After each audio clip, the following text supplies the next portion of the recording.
নমস্কার, আমি বোধিসত্ত্ব খান চলে এসেছি সহজ শেয়ার বাজারের আরেকটি নতুন এপিসোড নিয়ে। প্রিয় বন্ধুরা, আশা করি সবাই ভালো আছেন এবং সুস্থ আছেন।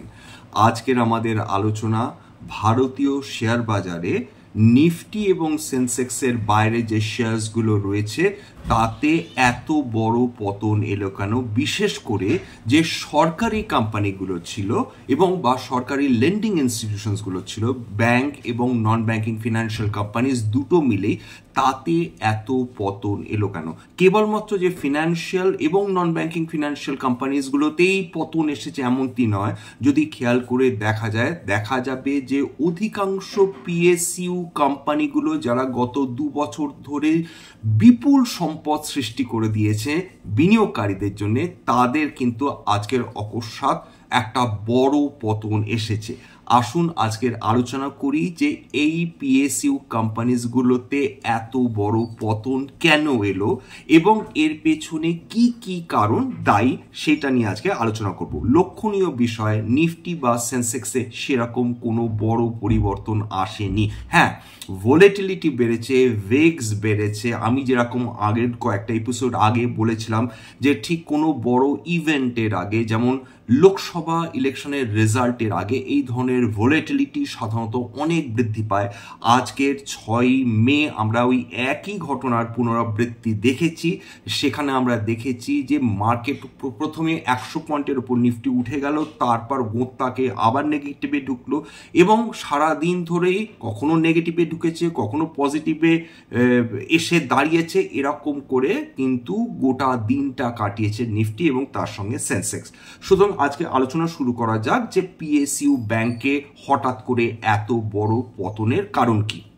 দেখুন, সেটা হচ্ছে যে হঠাৎ করে একটি খবর আসে যে আরবিআই একটা ড্রাফট প্রপোজাল রেখেছে।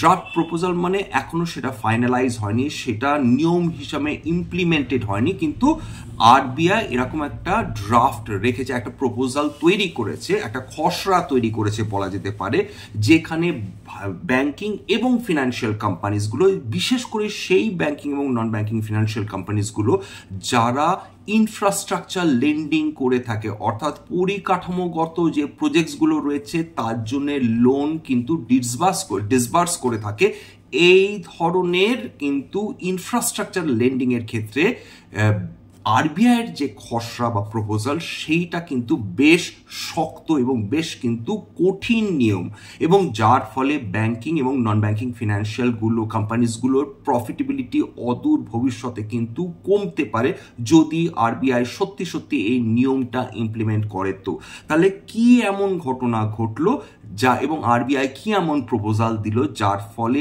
সমস্ত ব্যাংকগুলোতে তীব্র হতাশা এলো, বিনিয়োগকারীরা আতঙ্কে তাদের শেয়ারসগুলো বিক্রি করে দিতে শুরু করলেন, সেটা নিয়ে হবে আজকের আমাদের আলোচনা। প্রথম কথা বলে নেওয়া যাক যে আরবিআই একটা রেগুলেশন এনেছে, একটা ড্রাফট এনেছে, একটা ড্রাফট রেজলিউশন এনেছে বা রেগুলেশন এনেছে, যাই বলুন না কেন।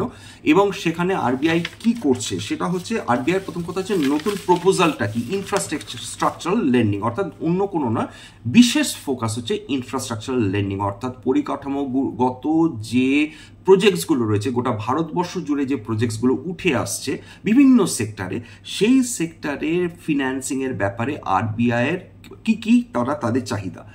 আরবিআই একটা সাংঘাতিক কথা বলেছে এবং সেটা প্রথমে বলে রাখা যাক যে আরবিআই খুব যথার্থ কারণে এই নিয়মটা ইমপ্লিমেন্ট করার কথা বলছে, এবং সেটা আখেরে প্রত্যেকটা ব্যাংকিং এবং নন ব্যাংকিং ফিনান্সিয়াল কোম্পানিজের জন্য সত্যি ভালো হবে।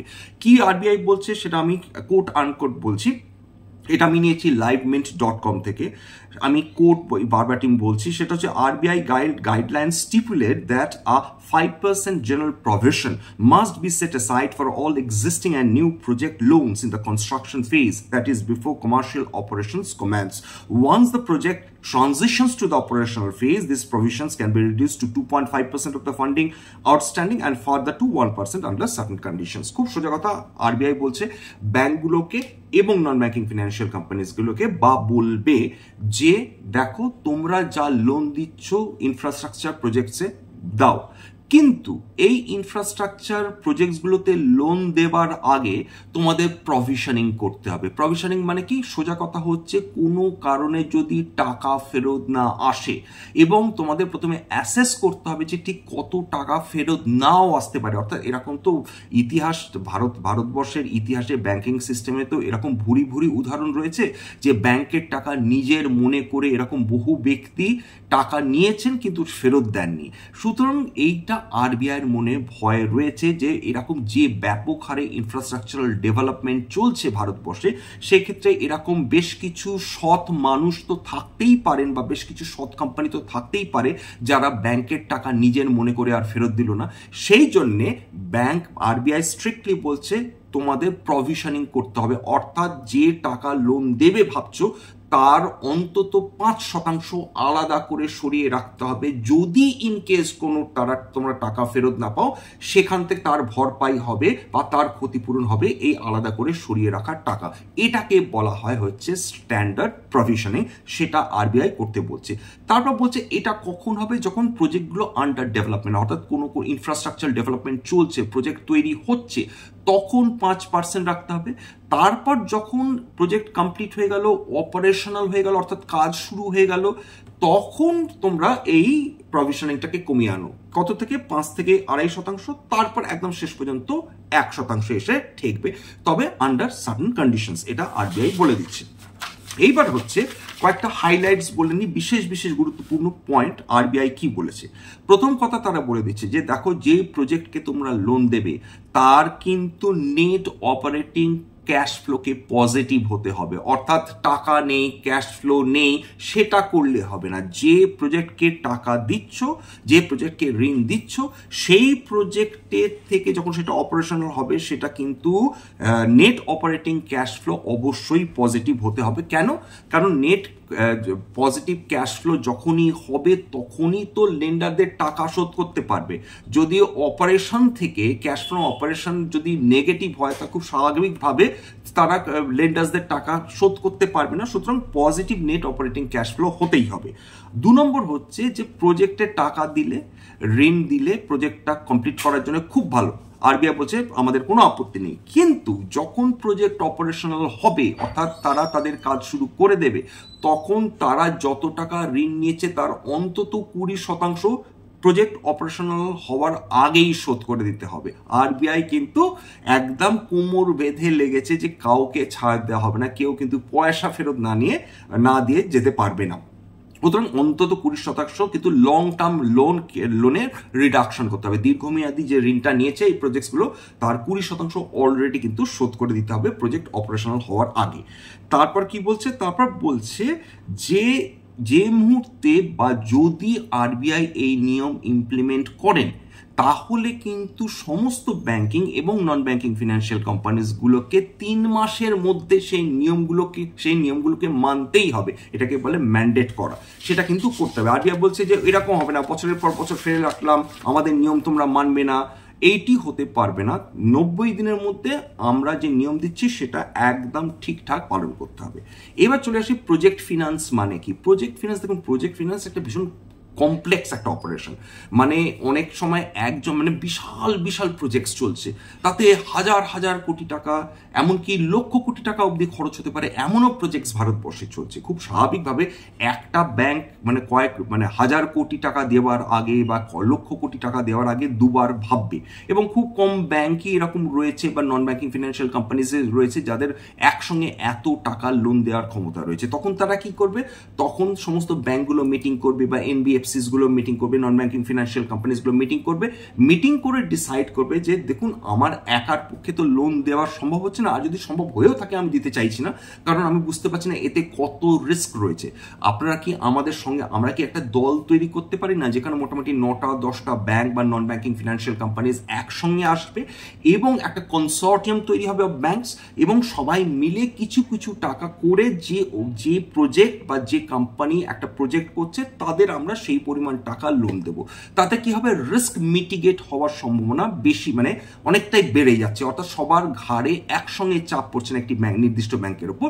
প্রত্যেকের ঘাড়ে যদি লস হয় তবে সমস্ত ব্যাংকই কিন্তু সেই লস বিয়ার করবে। এটাকে বলে কনসর্টিয়াম। এইখানে কিন্তু অনেক ব্যাপার রয়েছে, সেটা একটু বলে দিই। প্রজেক্ট ফিনান্স কিসে কিসে সেই বড় বড় যে এই যে ডেভেলপমেন্টসগুলো হচ্ছে, এই বড় বড় ডেভেলপমেন্টসগুলোর ক্ষেত্রে দেখুন সেটা হচ্ছে যে ভীষণ বড় বড় ভীষণ এক্সপেন্সিভ ইনস্টলেশনস হচ্ছে। কোথায় কোথায় হচ্ছে?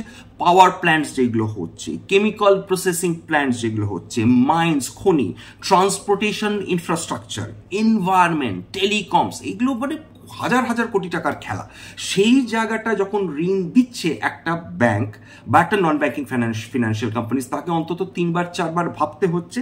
সেইটা কিন্তু এই গোটা অপারেশনটা কিন্তু ভীষণ কমপ্লেক্স, সেইটাকে বলা হচ্ছে প্রজেক্ট ফিনান্স। প্রথম কথা হচ্ছে যে project finance may take the form of financing the construction of a new capital installation. প্রথমে প্রজেক্টটাকে কমপ্লিট করার জন্য টাকা দিচ্ছে, কিংবা রিফাইন্যান্সিং, একটা ইনস্টলেশন অলরেডি রয়েছে কিন্তু তার আরও টাকা লাগবে, সুতরাং সেই ব্যাংক আরও বেশি টাকা কিন্তু ঋণ দেওয়ার জন্য যখন তৈরি হচ্ছে, সেটাও কিন্তু এক ধরনের প্রজেক্ট ফিনান্সিং। এটা আমি সরাসরি নিয়েছি হচ্ছে www.RBI অর্থাৎ রিজার্ভ ব্যাংক অফ ইন্ডিয়ার নিজস্ব ওয়েবসাইট থেকে, যেখানে এই ধরনের প্রজেক্ট ফিনান্সের কথা আরবিআই বলেছে।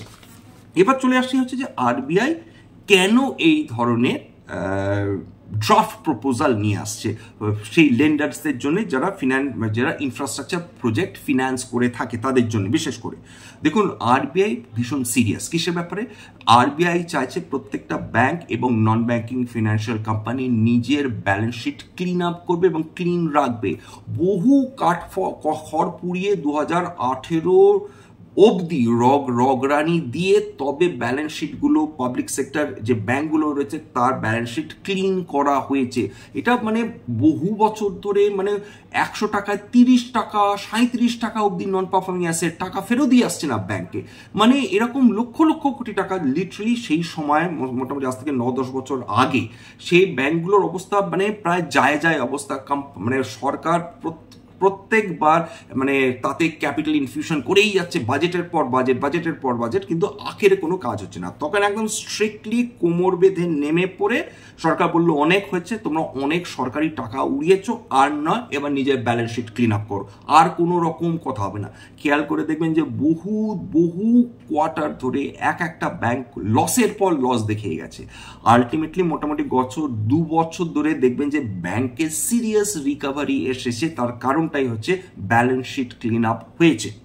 এবার চলে আসি, সুতরাং ব্যাংক প্রথমে বলে দিয়েছে না ভাই ওই সব চলবে না, আগে নিজের ব্যালেন্স শিট ঠিকঠাক রাখো। ইনফ্রাস্ট্রাকচারাল প্রজেক্ট ভীষণ ঝুঁকির প্রজেক্ট, রিয়েল এস্টেট প্রজেক্ট ভীষণ ঝুঁকির প্রজেক্ট, অধিকাংশ ক্ষেত্রে টাকা মার যায়।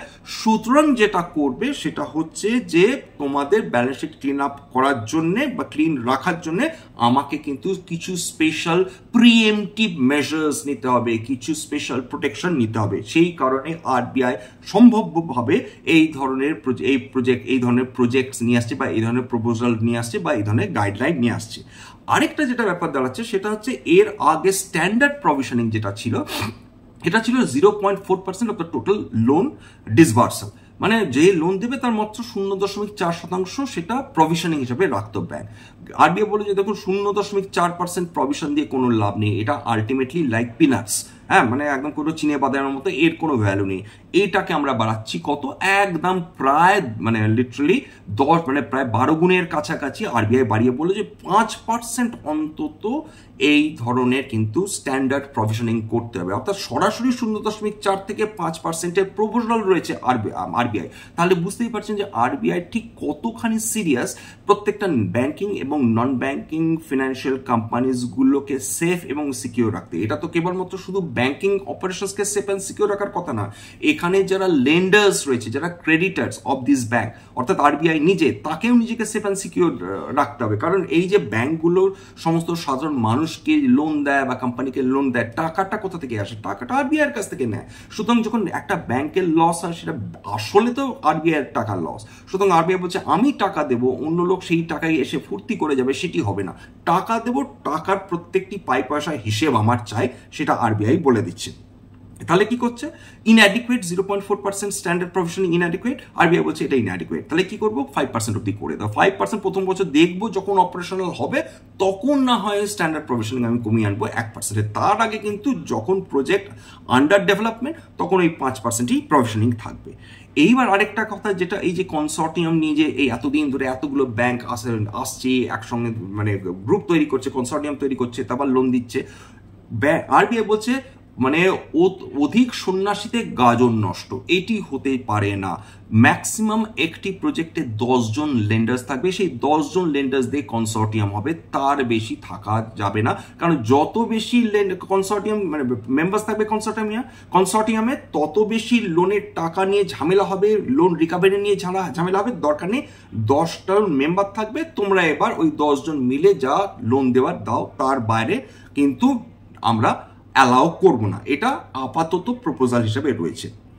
এবং আর যারা আজ থেকে কয়েক বছর আগেও শেয়ার বাজারে ছিলেন তারা জানেন যে ILFS ঠিক কি ধরনের কেলেঙ্কারিটা করেছিল, এবং সেইটা যখন ডিফাঙ্ক্ট হয়ে গেল তখন কয়েক হাজার, গোটা ভারতবর্ষ জুড়ে যে রিয়েল এস্টেট এবং ইনফ্রাস্ট্রাকচার প্রজেক্টসগুলো ছিল সেইগুলো লিটারালি অর্ধসমাপ্ত হয়ে পড়ে থাকলো কেবলমাত্র ILFS এর জন্য। সেটা আরেকটা ইতিহাস, কোনো একদিন অবশ্যই আলোচনা করব। সুতরাং আরবিআই কখনোই চাইবে না এরকম ধরনের একটা ডিবাকেল আসুক বা এই ধরনের আরেকটা নতুন ILFS এর মতন সমস্যা হোক। এইবার এটা মোটামুটি গেল সেটা। তারপর হচ্ছে এইবার জেনে নিই, এটা প্রভিশনিংটা তো বলেই দিলাম যে প্রভিশনিংটা কি। প্রভিশনিং হচ্ছে নিজেকে সেফগার্ড। ব্যাংকে যারা টাকা রাখেন, এটা ব্যাংক তো সেই টাকাটা খাটায়, মানে ব্যাংক ধরুন আমরা যে টাকাটা রাখছি সেটা থেকে সিম্পল ইন্টারেস্ট পাচ্ছি 2.5%, 2.5% থেকে 4% কি 5% মতো, বিভিন্ন ব্যাংকের উপর নির্ভর করে। কিন্তু ওই টাকাটা তারা যে যখন বিভিন্ন প্রজেক্টসে যখন ঋণ দিচ্ছে তখন তো আমাদের টাকায় ঋণ দিচ্ছে, এবং সেটা 13%, 14%, 15% এই রেটে তারা বিভিন্ন ছোট বড় প্রজেক্টসকে ঋণ দিচ্ছে। এই যে ডিফারেন্স, এটাই ব্যাংকের লাভ। এইবার ব্যাংকে বলছে ব্যাংকের যদি লেন্ডার্সদের সিকিউর, মানে যারা আমরাও তো লেন্ডার্স, মানে ব্যাংকের মানে প্রকৃত অর্থে আমরা টাকা ধার দিচ্ছি, সুতরাং আমাদের আমাদের সেফ গার্ড করার জন্য, আমাদের প্রোটেক্ট করার জন্য আমরা হচ্ছে ডিপোজিটার্স এবং একই সঙ্গে লেন্ডার্স। সুতরাং ডিপোজিটার্স এবং লেন্ডার্সদের সেফ গার্ড করার জন্য, একটি ব্যাংকিং ফিনান্সিয়াল স্টেবিলিটি ঠিকঠাক রাখার জন্যে, এই সমস্ত কিছুর জন্য যে টাকাটা আলাদা করে রাখা হয়ে থাকে সেটাকে বলা হয় প্রভিশনিং। এটা আরেকবার বলে রাখলাম। এবং সেটা অনেক ক্ষেত্রে কি করা যায়, এটা এই টাকাটা আলাদা করে সরিয়ে রাখা হলো, এবং সেইটা কোনো কারণে যদি নন পারফর্মিং অ্যাসেটস তৈরি হয়ে যায় একটা ব্যাংকের ক্ষেত্রে, তখন কিন্তু এইটা একটা বাফার হিসাবে কাজ করে সেই ধরনের ব্যাংকের ক্ষেত্রে। এইবার যে পরিমাণ ব্যাড অ্যাসেট তৈরি হলো বা নন পারফর্মিং অ্যাসেট তৈরি হলো, সেই যে পার্সেন্টেজ অফ ব্যাড অ্যাসেট সেইটা, এবং তার জন্য যে প্রভিশনিং করা হচ্ছে এটাকে বলা হয় হচ্ছে প্রভিশনিং কভারেজ রেশিও। অর্থাৎ এই প্রভিশন দিয়ে ওই ব্যাড অ্যাসেটটাকে বাফারিং করা হবে। এবার প্রভিশনিং কেন গুরুত্বপূর্ণ? প্রথম কথা হচ্ছে সেটা ব্যাংকের ব্যালেন্স শিটটাকে স্ট্রেনথেন করে। প্রথম কথা হচ্ছে এইটা বোঝাতে সাহায্য করে যে ভাই এই জায়গাটায় নন পারফর্মিং অ্যাসেট হয়ে রয়েছে বা এটা ব্যাড অ্যাসেট হয়েছে।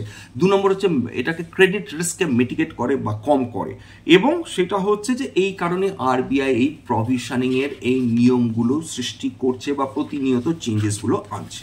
এবার বলে নিন নন পারফর্মিং অ্যাসেট কি। যখন বললাম যে নন পারফর্মিং অ্যাসেটের কথা, এখন নন পারফর্মিং অ্যাসেট হচ্ছে ব্যাংক ধরুন 100 টাকা কাউকে ঋণ দিল, এর মধ্যে 90 দিন হয়ে গেল ব্যাংকে সেই যাকে ঋণ দিয়েছে সে না ব্যাংকে মূল মানে না ইন্টারেস্ট অর্থাৎ সুদ দিল, না যেটা মূলধন সেটা ফেরত দিল, তার অংশ ফেরত দিল। 90 দিনের পর মানে 90 দিন মানে এর পর থেকে মানে আফটার 90 ডেজ অবধি যদি কোনো টাকা ফেরত না দেয় কোনো লেন্ডার, সেই 90 থেকে 12 মাসের মধ্যে যে এটা তৈরি হবে, যে টাকাটা ফেরত পায়নি সেটা হয়ে যাবে হচ্ছে নন পারফর্মিং অ্যাসেটস, এবং সেটা হচ্ছে স্ট্যান্ডার্ড অ্যাসেট। অর্থাৎ এই 90 দিন থেকে 12 মাসের মধ্যে যে টাকাটা ফেরত পাওয়া যায়নি সেটা হচ্ছে নন পারফর্মিং অ্যাসেট, এবং সেটা স্ট্যান্ডার্ড অ্যাসেট। সাবস্ট্যান্ডার্ড অ্যাসেট কি?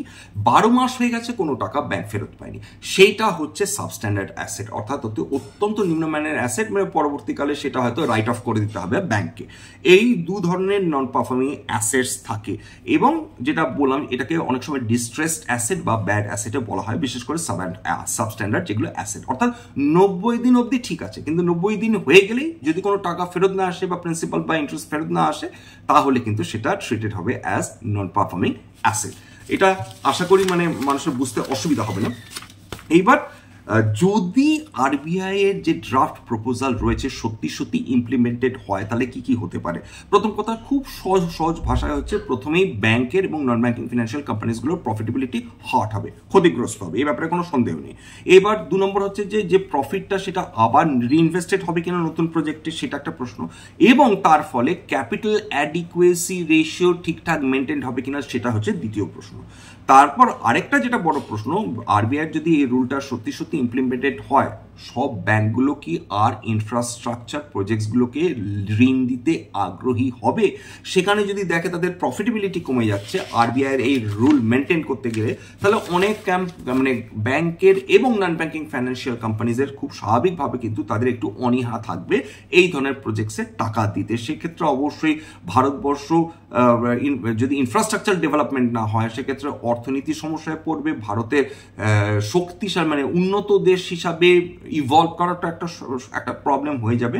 কিন্তু অবশ্যই লং টার্মে কিন্তু আরবিআই যেটা ভাবছে সেটা সত্যি সত্যি ঠিক। সেক্ষেত্রে ব্যাংকগুলো কিন্তু এবং সাধারণ মানুষ অবশ্যই ক্ষতিগ্রস্ত হবে না। এবার ক্যাপিটাল অ্যাডিকুয়েসি রেশিওটা একটু বলে নিই, যে ক্যাপিটাল অ্যাডিকুয়েসি রেশিওটা যেটা একটু আগেই বললাম, সেটা হচ্ছে ক্যাপিটাল অ্যাডিকুয়েসি রেশিও দ্বারা বোঝা যায় যে একটি ব্যাংকের ঠিক কতখানি ক্ষমতা রয়েছে যে সময় মতন ঋণ মেটাতে পারবে, বা ঠিকঠাক ক্রেডিট রিস্ক যেটা সেটাকে ম্যানেজ করতে পারবে, বা অপারেশনাল রিস্ক যে ব্যাংকে চালানোর সময় যে রিস্কগুলো উঠে আসে সেইটা মিটিগেট করার ক্ষমতা যেটা, সেটাকে মেজার করা হচ্ছে ক্যাপিটাল অ্যাডিকুয়েসি রেশিও। সোজা কথা হচ্ছে হাতে টাকা থাকলে এই ধরনের সমস্যাগুলোকে ট্যাকেল করা যায়, সেটা মানুষের গৃহস্থলী বলুন বা ব্যাংক বলুন, দুটোর ক্ষেত্রেই এটা ঘটনা যে হাতে টাকা আছে কিনা, এবং যদি কোনো ধরনের সমস্যা হয় তাহলে সেই টাকাটা দিয়ে সেটাকে কাউন্টার করা যেতে পারে কিনা, সেটাই হচ্ছে, এবং সেটা দেখে হচ্ছে ক্যাপিটাল অ্যাডিকুয়েসি রেশিও। এই তথ্যটা আমি নিয়েছি হচ্ছে উইকিপিডিয়া থেকে। এবার দেখে নিই যে এই আজকের অর্থাৎ 6 তারিখে কোন কোন কোম্পানিজগুলো সবচেয়ে বেশি ক্ষতিগ্রস্ত হয়েছে। আমি বিশেষ করে পিএসইউ ব্যাংকসগুলো মানে পিএসইউ কোম্পানিগুলোর কথা বলছি। এবার খেয়াল করে দেখবেন যে সমস্ত পিএসইউগুলো ঝাড় খেয়েছে আজকে, সমস্ত। তাতে ব্যাংক রয়েছে, নন ব্যাংকিং ফিনান্সিয়াল কোম্পানিজ রয়েছে, মেটালস রয়েছে, মাইনিংস রয়েছে, একটা যা ছিল সমস্ত কিছু, রেলওয়েজ, সবাই কিন্তু ক্ষতিগ্রস্ত হয়েছে। এর মধ্যে এমআরপিএল, এটা একটা রিফাইনারি সরকারি কোম্পানি, মানে সে আজকে নিচে নেমেছে -8.93%। পাওয়ার ফিন্যান্সিং কর্পোরেশন এতদিন ধরে মানে কয়েক গুণ ওয়েলথ তৈরি করে দিয়েছে মাত্র কয়েক মাসের মধ্যে, সে আজকে 8.88% নিচে নেমেছে। REC 7.39%, PNB 6.41%, Canara bank 5.41%, MOIL 5.29%, ভেল 5.26%, RailTel corporation 4.99%, PTC India finance 4.93%, LIC India 4.61%, Mazagon dock 4.59%, GMDC, IREDA এরা সবাই নিচে নেমেছে। এছাড়া তো কোল ইন্ডিয়া ইত্যাদির নাম আমি করলামই না। তার মানে এটা দাঁড়াচ্ছে, এবার প্রশ্নটা হচ্ছে এর সঙ্গে সমস্ত পিএসইউ গুলো কেন ঝাড় খেলো? যদি ঝাড় খেতেই হতো তাহলে নন ব্যাংকিং ফিনান্সিয়াল কোম্পানি সরকারি সেগুলো ঝাড় খাওয়ার উচিত ছিল, ব্যাংকিং ফিনান্সিয়াল সে দুটো তো খেয়েছে। কিন্তু এর সঙ্গে মাথায় রাখতে হবে যে কোম্পানিগুলো ঝাড় খেয়েছে সেগুলো কিন্তু গত 2 বছরে বিপুল সম্পদ তৈরি করেছে যে বিনিয়োগকারীদের। যখন এগুলো এত উঠেছে, কখনো 7%, 8%, 16%, 17% দিনের পর দিন, তখন কিন্তু মানুষ প্রশ্ন করেননি, কারণ তখন তো মানুষ সাফল্যের মুখ দেখছে, মানুষের টাকা তৈরি হচ্ছে, তখন মানুষ কেন উঠছে কেন নামছে কিচ্ছু না, উঠছে, এটাই মানুষের কাছে স্যাটিসফ্যাকশন। আজকে যে মুহূর্তে 7-8% করে একটা স্টক নেমেছে, হই রই আরম্ভ হয়েছে, কি হলো, সর্বনাশ হয়ে গেল, পিএসসি গুলো এত খারাপ, পিএসসির মতন মানে বাজে আর কোনো কোম্পানি হয় না, এরকম মানুষের মন্তব্য ইমিডিয়েটলি শুরু হয়ে গেছে। যে পিএসসি মানে তার কেউ বলছেন মিউচুয়াল ফান্ড ম্যানেজাররা তো এই জন্যই পিএসইউ ব্যাংক মানে পিএসইউ কোম্পানিজগুলো কখনো নিজেদের পোর্টফোলিওতে নিতে চায় না, আর তারা নিতে চায় না, তার জন্য তারা কি মনে করেন খুব সুখে রয়েছে, কয়েক গুণ ওয়েলথ ক্রিয়েট করে দিয়েছে পিএসইউ গুলো গত মানে 1 বছরে। সুতরাং তারা বলতে পারেন যে মিউচুয়াল ফান্ড ম্যানেজারদের জন্য এটি আঙুর ফল টক হিসাবে সাব্যস্ত হয়েছে, এটা বলা চলে। কিন্তু মিউচুয়াল ফান্ড ম্যানেজাররা যদি পিএসইউ স্টকের প্রতি আকৃষ্ট না হন সেটা সম্পূর্ণ তাদের ব্যাপার, কিন্তু তারা কখনোই বলতে পারেন না যে পিএসইউ গুলো খারাপ, কারণ পিএসইউ গুলোতে এমন কোনো ইন্ডিকেশন নেই যে যার ফলে তাদের খারাপ বলা চলে। খারাপ যে দুরবস্থার মধ্যে দিয়ে পিএসইউস গুলো একসময় গিয়েছিল সেইগুলোকে প্রতিনিয়ত ওভারকাম করার চেষ্টা করছে পিএসইউস গুলো, এবং তার ফলও মিলেছে, ডেফিনেটলি মিলেছে। এমনি তো বিনিয়োগকারীরা মানে আকৃষ্ট হননি ডেফিনেটলি এর প্রতি, এই বিভিন্ন পিএসইউ ব্যাংকসগুলোর প্রতি। যাই হোক, শুধু বারবার পিএসইউ ব্যাংকস বলছি, সমস্ত পিএসইউ ইউনিটসগুলোর প্রতি। দেখুন 7-8%, 9% এরকমও হতে পারে যে মঙ্গলবারও সেখানে বড় কারেকশন আসতে পারে, এরকম হতে পারে কয়েকদিন কারেকশন আসতেই পারে, কারণ এই যে নিফটি এবং সেন্সেক্সের বাইরে যে বাজারে সেখানে কিন্তু কারেকশন চলছে, বহু শেয়ারসে কিন্তু মানে পিএসইউস গুলোর মতনই কারেকশন এসছে। যাই হোক, আজকে আর দীর্ঘায়িত করবো না, প্রথম কথা বলে নিই যে স্টকসগুলো নিয়ে আলোচনা করলাম আজকে, হতে পারে তার মধ্যে কয়েকটিতে আমার বা আমার পরিবারের বিনিয়োগ থাকলেও থাকতে পারে, এবং যদি ভবিষ্যতে এই কোম্পানিগুলোতে আমাদের বিনিয়োগ থেকে থাকে এবং আমরা যদি বিক্রি করি তাহলে আগাম বিজ্ঞপ্তি দিয়ে কিন্তু বিক্রি করতে পারবো না। 2 নম্বর হচ্ছে যেটা স্ট্যান্ডার্ড ডিসক্লেমার, দেখুন এটা একটি এডুকেশন চ্যানেল, এটা কোনোভাবেই না শেয়ার সাজেশন দেয়, না কোনো বাই সেল রিকমেন্ডেশন দেয় বা কোনো অ্যাডভাইস দেয়। এর উদ্দেশ্য হচ্ছে ইনভেস্টার অ্যাওয়ারনেস তৈরি করা, বাঙালি বিনিয়োগকারীরা যাতে ভারতবর্ষের সেরা বিনিয়োগকারী হতে পারে সেই উদ্দেশ্য নিয়ে কিন্তু এই চ্যানেলের বিভিন্ন এপিসোডগুলো করা। আরেকটা কথা যেটা আমি সবসময় বলি, যদি এই এপিসোড আপনাদের ভালো লাগে অনুরোধ করব প্লিজ একটি লাইক দেবেন, অবশ্যই সাবস্ক্রাইব করবেন। বহু মানুষ দেখেন কিন্তু সাবস্ক্রাইব না করেই চলে যান, তাদের অনুরোধ করব প্লিজ সাবস্ক্রাইব করবেন, যাতে আমি ভবিষ্যতে আরও অনুপ্রাণিত হতে পারি নতুন নতুন এপিসোড আনার জন্যে। এবং যদি মনে হয় এই এপিসোড আপনাদের কাজে লাগছে প্লিজ শেয়ার করে দেবেন বন্ধু বান্ধব এবং আত্মীয়দের সঙ্গে। আজকের জন্য নমস্কার, শুভরাত্রি।